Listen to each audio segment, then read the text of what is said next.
मुझे इस बात की खुशी है कि अधिवेशन में जो बजट सादर किया गया पिछले टाइम, वहाँ पे हेल्थ कमेटी के माध्यम से चर्चा करते हुए मैंने मालेगांव में कैंसर हॉस्पिटल होना चाहिए ऐसी मांग मैंने रखी थी।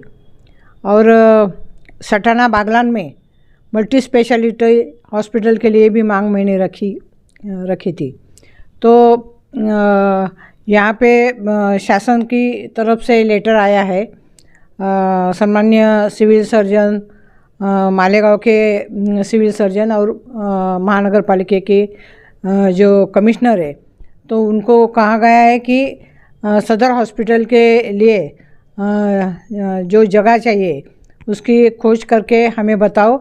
और साधारणतः अंदाज पत्रक उसके लिए कितना अंदाज़े यानी खर्चा आएगा, इसके लिए भी उन्होंने मांग की है। तो जल्द से जल्द जगह का भी कमिश्नर साहब और सिविल सर्जन तय करके शासन को बताएंगे। और अगर जगह का तय हो गया तो 200 बेड का कैंसर रुग्णालय के लिए आने वाले बजट में निश्चित रूप से तरतूद की जाएगी। और 5 साल में यह हॉस्पिटल कैंसर रुग्णों के लिए बहुत ही हेल्थ के लिए बहुत बड़ा वरदान होगा। के लिए आज का बहुत बड़ा दिन है। अनेक खासदार 6 टर्म 7 टर्म से हमारे मालेगांव से गुजरे, लेकिन किसी ने ऐसा कोई योगदान और ऐसा कोई तोहफा मालेगांव शहर के लिए नहीं दिया। पहली मर्तबा हमारी बहन डॉक्टर शोभाताई बच्छाव, जो ऐसे माहौल से चुन कर गई धुलिया मालेगांव लोकसभा से, और उन्होंने जो काम के 5-6 वादे जो मेन हमने उनको सुझाए थे मालेगांव वासियों ने, उसमें से एक बहुत बड़ा काम कैंसर हॉस्पिटल का था। और उन्होंने भी वादा किया था, और वो खुद एक डॉक्टर है और उनके शौहर भी डॉक्टर है।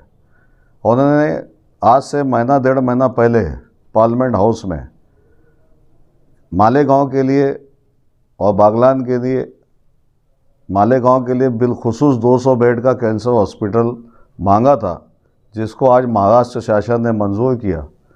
और मंजूर करने के बाद लेटर भी इशू हुआ, सिविल सर्जन को भी लेटर हुआ, और आयुक्त साहब जो मालेगांव के हमारे साथ हैं यहाँ पर, उनको भी अभी हमारे एमपी साहिबा ने उनको लेटर दिया और कमिश्नर साहब से दरख्वास्त की कि आप जल्द अज जल्द जगह उपलब्ध कराइए, ताकि अभी जो बजट सेशन है ये जनवरी लास्ट में, उसके अंदर हमारे जो मेंबर ऑफ पार्लियामेंट है, हमारी बहन शोभाताई बच्छाव, ये उस बजट में उसको हेड में पकड़ेंगे और बहुत जल्द अज जल्द मालेगांव शहर में एक कैंसर हॉस्पिटल आपको दिखेगा।